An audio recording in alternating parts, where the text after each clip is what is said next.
주빛의 말씀 묵상.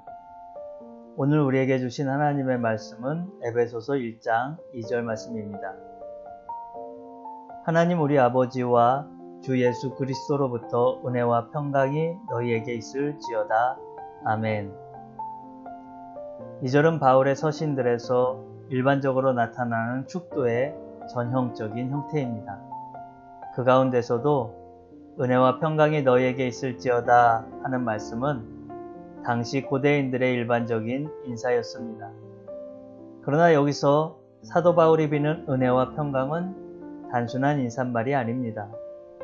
바울이 비는 은혜와 평강은 사실 신앙의 알파와 오메가이며 바울이 본서를 통해 하고 싶은 말의 요지입니다. 여러분, 우리가 어떻게 신앙생활을 시작했습니까? 나의 결단으로 시작했습니까? 물론 나타나는 양상으로는 그렇습니다.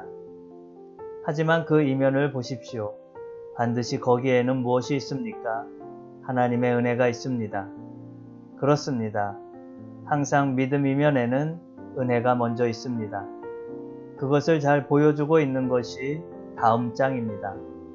2장 8절을 보시면 사도 바울이 무엇이라고 증거합니까? 너희가 그 은혜를 인하여 믿음으로 말미암아 구원을 얻었나니 이것이 너희에게서 난 것이 아니요 하나님의 선물이라. 보십시오. 분명히 우리는 믿음으로 구원을 얻습니다. 하지만 그것을 하나님의 선물이라고 규정합니다. 왜 그렇습니까? 내가 믿고 내가 결단을 내려 얻은 구원인데 왜 하나님의 선물이라고 합니까? 그것은 바로 우리가 믿기 위해 먼저 하나님의 은혜가 왔기 때문입니다. 하나님의 은혜가 먼저 역사했기 때문입니다. 만일 하나님의 은혜가 없었다면 어떻게 됩니까? 우리의 구원도 믿음도 없습니다. 이것은 누구에게나 동일합니다. 여러분, 홍수 심판에서도 살아남은 노아의 경우를 보십시오. 성경은 그를 가리켜 의인이라고 했습니다. 당세의 완전한 자라고 했습니다. 진정 그는 고대의 의인 가운데 손꼽히는 인물이었습니다. 하지만 보십시오. 그가 잘나서 의인이 되었습니까? 그 자신이 위대해서 당세의 완전한 자가 될 수 있었습니까? 아닙니다. 성경은 그가 먼저 하나님께 은혜를 입었음을 증거합니다. 그렇습니다. 여러분, 바로 이것입니다. 항상 성도에게 우선인 것은 은혜입니다.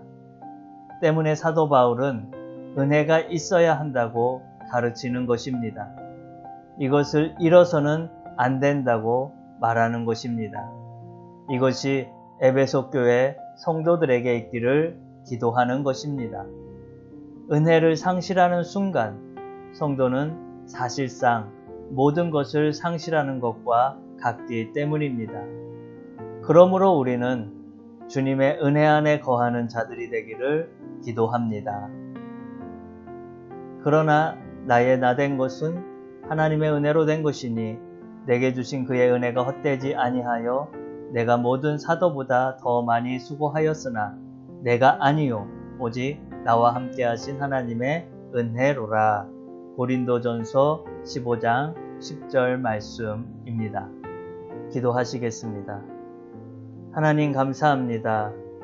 오늘도 우리가 하나님의 은혜 가운데에 하나님을 누리고 하나님을 더 깊이 묵상하며 살아가는 귀한 주빛의 모든 성도들이 되어지길 원합니다. 우리 주 예수 그리스도의 이름으로 기도드립니다. 아멘.